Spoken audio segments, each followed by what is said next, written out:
Hello बच्चों, आज हम स्टडी करेंगे स्ट्रक्चर ऑफ एटम।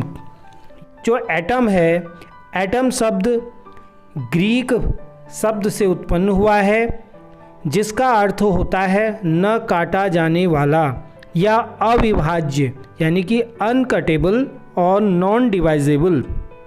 तो सबसे पहले डाल्टन ने इसके विषय में एक सिद्धांत दिया था जिसको डाल्टन का सिद्धांत कहा जाता है। तो डाल्टन ने जो सिद्धांत दिया उसके अनुसार उन्होंने बताया कि परमाणु एक अविभाज्य कण है जिसको कभी भी विभाजित नहीं किया जा सकता, यानी कि उससे छोटे और पार्ट हमको प्राप्त नहीं हो सकते।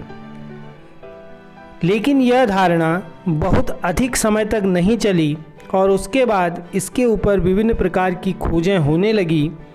तो हमको पता चला कि जो एटम होता है वह भी विभाज्य हो सकता है, उसके और भी भाग हो सकते हैं।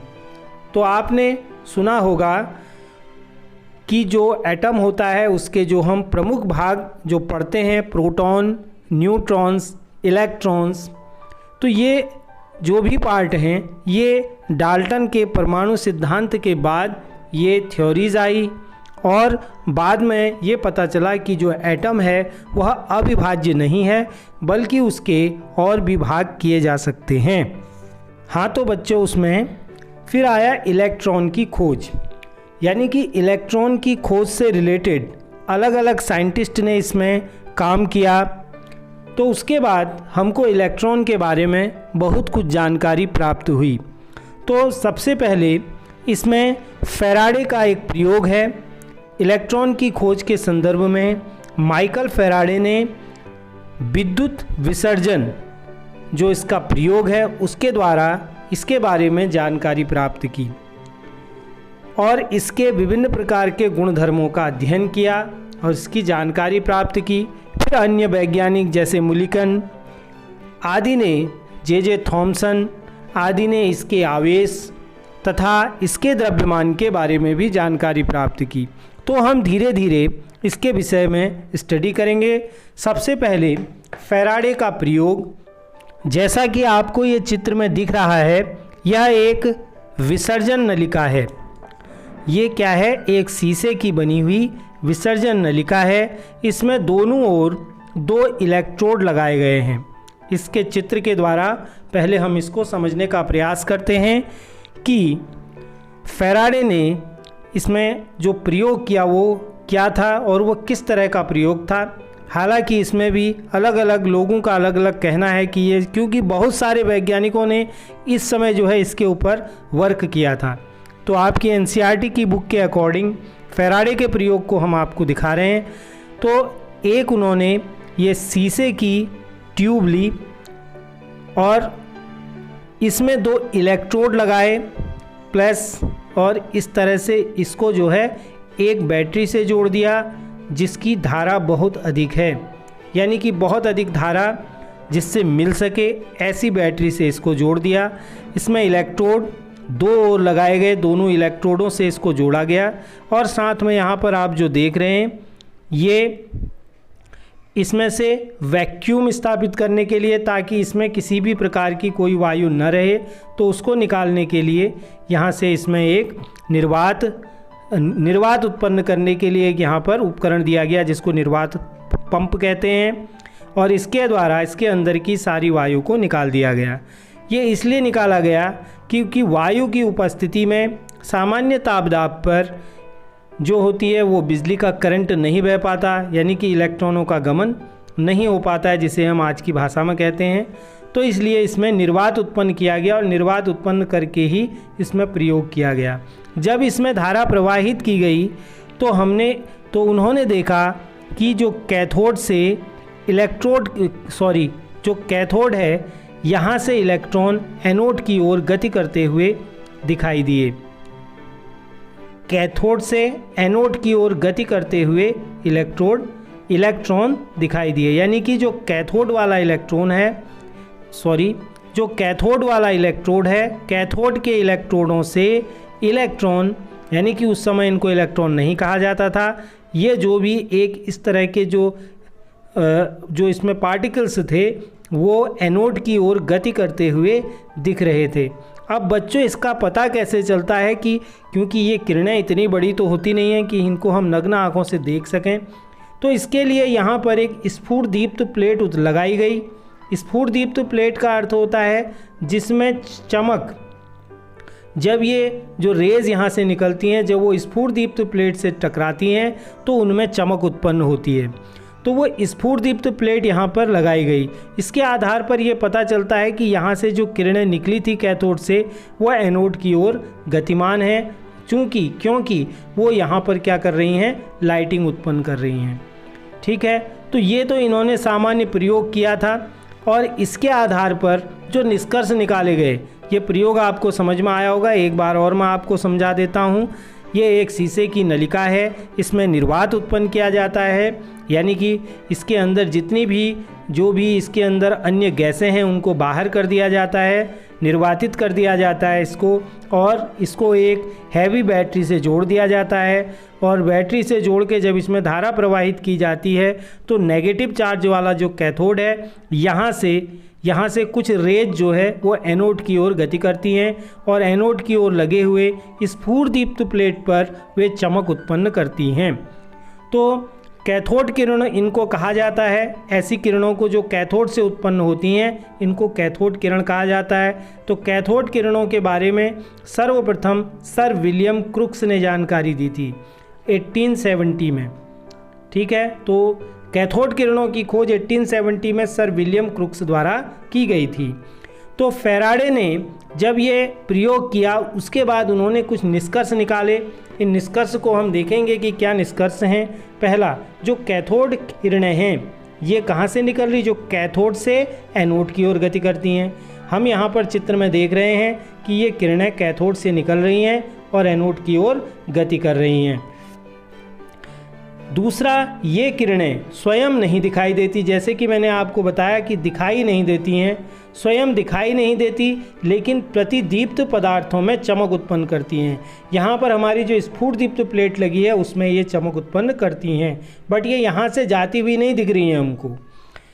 तीसरा है, विद्युत और चुंबकीय क्षेत्र की अनुपस्थिति में अगर इसके दोनों ओर यहाँ कोई भी विद्युत चुंबकीय क्षेत्र न हो तो ये जो रेज हैं ये एक सीधी रेखा में गति करती हैं।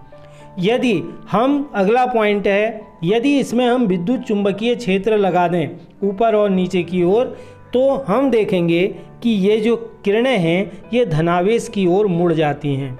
ये क्या होती हैं, धनावेश की ओर मुड़ जाती हैं, ऋणावेश की ओर को प्रतिकर्षित होती हैं।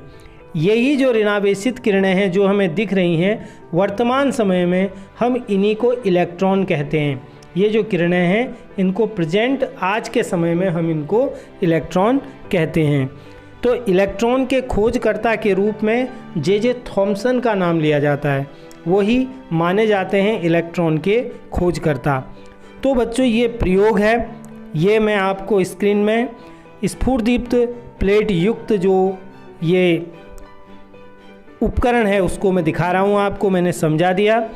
और उसके बाद हम आगे आते हैं जो इसकी अन्य चीज़ें हैं। इलेक्ट्रॉन का आवेश द्रव्यमान अनुपात क्या होता है, उसको किसने ज्ञात किया, इसके बारे में हम पढ़ते हैं। इलेक्ट्रॉन का आवेश द्रव्यमान अनुपात, तो इसको ज्ञात करने का श्रेय जाता है ब्रिटिश भौतिक विज्ञानी हैं जे थॉमसन। इन्हीं के नाम के आधार पर, इन्हीं के नाम के द्वारा इसके खोजकर्ता का नाम लिया जाता है। जो ब्रिटिश साइंटिस्ट जे थॉमसन है इनको ही माना जाता है इसका खोजकर्ता, यानी कि इलेक्ट्रॉन का खोजकर्ता इन्हें माना जाता है। इन्होंने 1879 में कैथोड किरण नलिका का उपयोग करके इलेक्ट्रॉनों के मार्ग एवं एक दूसरे के लंबवत विद्युत और चुंबकीय क्षेत्र लागू करके आवेश और द्रव्यमान के बीच में संबंध को ज्ञात किया था। तो इसके बीच में जो संबंध होता है यानी कि विद्युत आवेश और द्रव्यमान, विद्युत आवेश E यानी कि इसमें जो आवेश होता है प्लस उसका जो द्रव्यमान है उसका अनुपात इन्होंने ज्ञात किया। तो E/m is equal to 1.758820 into 10⁻11। यहाँ पर ये आपका कूलाम प्रति किलोग्राम है। तो ये मान इन्होंने ज्ञात किया था और इसके लिए इन्होंने एक प्रयोग किया जो ये आपको स्क्रीन में दिख रहा है। ये इस तरह का प्रयोग है। इसमें इन्होंने विद्युत क्षेत्र की प्रबलता या चुंबकीय क्षेत्र की प्रबलता में से, ठीक है, किसी एक की उपस्थिति में इलेक्ट्रॉनों के विचलन की मात्रा का सही माप करके यह मान ज्ञात किया। तो इसमें इन्होंने जो निष्कर्ष निकाले उसके आधार पर उन्होंने कहा कि जो ऋणावेशित मान वाले जो कण हैं, अगर उनमें ऋणावेश अधिक होता है तो वे विद्युत तथा चुंबकीय क्षेत्र के साथ उनकी अन्योन्य क्रिया बढ़ जाती है। अगर ऋणावेशित मान अधिक होता है तो उसमें विद्युत के प्रति और चुंबकीय क्षेत्रों के प्रति उसका जो रिएक्शन है, जो उसकी अन्योन्य क्रिया है, वो बढ़ जाती है। दूसरा उन्होंने कहा कि इस प्रकार कण द्रव्यमान में यदि हल्के होते हैं तो उनका विचलन अधिक होता है, यानी कि वो अगर हल्के होंगे तो उनका मूवमेंट ज़्यादा ऊपर नीचे होगा। तीसरा पॉइंट उन्होंने कहा विद्युत या चुंबकीय क्षेत्र की प्रबलता इलेक्ट्रोडों पर वोल्टता या चुंबकीय क्षेत्र की प्रबलता बढ़ाने से ये जो होते हैं अपने मूल पद से विचलित हो जाते हैं, यानी कि विचलित हो जाते हैं। जैसे मैंने आपको बताया, इसमें देखिए जैसे चित्र में आपको 3 कंडीशन इसमें दिख रही हैं, ठीक है। अगर ये लास्ट में यदि ये कह रहा है कि यदि विद्युत और चुंबकीय क्षेत्र की प्रबलता इलेक्ट्रॉनों पर वोल्टता या चुंबकीय क्षेत्र की प्रबलता को बढ़ा दिया जाए तो यह अपने मार्ग से विक्षेपित होते हैं, दाएं बाएं जाते हैं। जैसे ये ए पर जा सकता है, सी पर जा सकता है, यानी कि अपने एक सीधी लाइन में नहीं चलता है। तो जब इसमें केवल विद्युत क्षेत्र लगाया जाता है, देखिए यहाँ पर कंडीशन को समझेंगे, इस चित्र के द्वारा आप समझिए, जो यहाँ पर चित्र आपकी स्क्रीन में है। यदि केवल विद्युत क्षेत्र लगाया जाता है तो इलेक्ट्रॉन अपने मार्ग से विचलित होकर के कहाँ चले जाएंगे, बिंदु ए की ओर जा सकते हैं, ठीक है। सीधे मार्ग में नहीं जाएंगे, थोड़ा सा अपने मार्ग को छोड़ देंगे। क्यों, देखिए ये ए में क्यों जाएंगे, क्योंकि देखिए ऊपर की ओर इसमें पॉजिटिव चार्ज है। तो अगर ऋणावेशित कण हैं तो ये पॉजिटिव चार्ज की ओर अट्रैक्ट होंगे, तो ए की ओर को क्या करेंगे, गति करेंगे, ठीक है। इसी प्रकार जब केवल चुंबकीय क्षेत्र लागू किया जाता है, अगर हम इसमें केवल चुंबकीय, वो हमने पहली कंडीशन में विद्युत क्षेत्र उत्पन्न किया था, अब यहाँ पर यदि हम केवल चुंबकीय क्षेत्र लागू करते हैं तो इलेक्ट्रॉन बिंदु सी पर टकराते हैं। देखिए नीचे की ओर उनका मूवमेंट हो जाएगा ऋणावेश की। अगर खाली चुंबकीय क्षेत्र लगाएंगे तो वो सी की ओर को गति करने लगते हैं। विद्युत और चुंबकीय क्षेत्र की प्रबलता से सावधानी पूर्वक अगर इन दोनों को अनुपस्थित कर दिया जाए, अगर हम ये कहें कि इसमें न चुंबकीय क्षेत्र हो न विद्युतीय क्षेत्र हो, किसी भी प्रकार का कोई भी इसमें इस तरह का आवेश न हो, तो ये कण सीधे अपने मार्ग में गति करते हैं, यानी कि बी पर जाते हैं। तो इसी के आधार पर जो प्रयोग था उनका, उसके आधार पर उन्होंने E/me का सही मान ज्ञात किया। ये me यहाँ पर इलेक्ट्रॉन का द्रव्यमान जो किलोग्राम में दिया गया है, और उस पर जो आवेश होता है E वो कूलाम में दिया गया है। तो E/me का जो वैल्यू निकल के आ रही है वो आती है 1.758820 × 10⁻11 कूलाम प्रति किलोग्राम, ठीक है। अब हम आते हैं आगे इलेक्ट्रॉन पर आवेश। इलेक्ट्रॉन पर आवेश, तो इलेक्ट्रॉन पर आवेश को ज्ञात करने में जो मेन जो इसका जो भूमिका है जो निभाई, जिस साइंटिस्ट के नाम ये जाता है, वो R.A. मिलिकन। तो इन्होंने एक प्रयोग किया जिसको बूंद प्रयोग कहा जाता है, ठीक है। तो तेल बूंद प्रयोग, या आपके स्क्रीन में दिख रहा है तेल बूंद प्रयोग का उपकरण। तेल बूंद प्रयोग के द्वारा उन्होंने, देखिए इसमें एक आवेशित प्लेट है और नीचे एक आवेशित प्लेट है, ऊपर पॉजिटिवली चार्ज है, नीचे से नेगेटिवली चार्ज है। एक दूरबीन भी इसमें लगाई गई है जिसके द्वारा जो तेल की बूंद है उसका अवलोकन किया जाए, और एक ओर से इसमें एक्स किरण पुंज है, ठीक है, और दोनों प्लेटों के मध्य में छोटा सा छिद्र इसमें रखा गया है। तो जब तेल की बूंद को उसमें गिराया जाता है, पॉजिटिव वाले आवेश की तरफ से नेगेटिव वाले आवेश की ओर को जब गिराया जाता है, तो उस बीच में जो इसका दूरबीन के द्वारा हम इसकी गति का, जो साइंटिस्ट थे उन्होंने एक्स किरण को प्रवाहित किया इसमें एक्स किरण पुंज से, इसके द्वारा जो है इसको आयनित किया गया, जो तेल की बूंद थी उसको आयनित किया, उसमें आवेश उत्पन्न हो गया। अब वो तेल की बूंद आवेशित हो गई।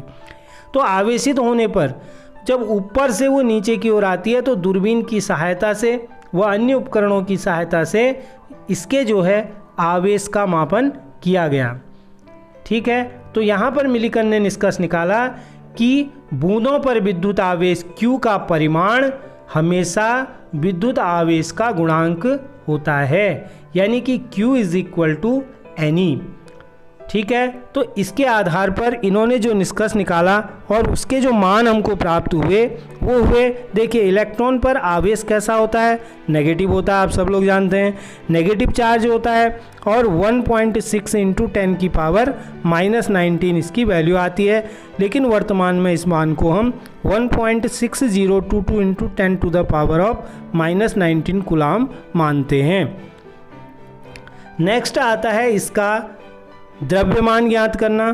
तो थॉमसन ने जो E/me का मान था और इसके आवेश के मान के द्वारा E/me, ये जो मान निकला था हमारा पहले, और E के मान के द्वारा इसको जब उन्होंने सॉल्व किया तो इसके द्रव्यमान को एग्जैक्ट ज्ञात किया, जो कि 9.1094 × 10⁻³ किलोग्राम आता है। तो बच्चों ये था इलेक्ट्रॉन की खोज के संदर्भ में जो कुछ महत्वपूर्ण बातें आपके कोर्स से रिलेटेड थी वो मैंने आपको बताई। अब इसके बाद जो एटम के मॉडल्स हैं उनके बारे में नेक्स्ट वीडियो में हम स्टडी करेंगे।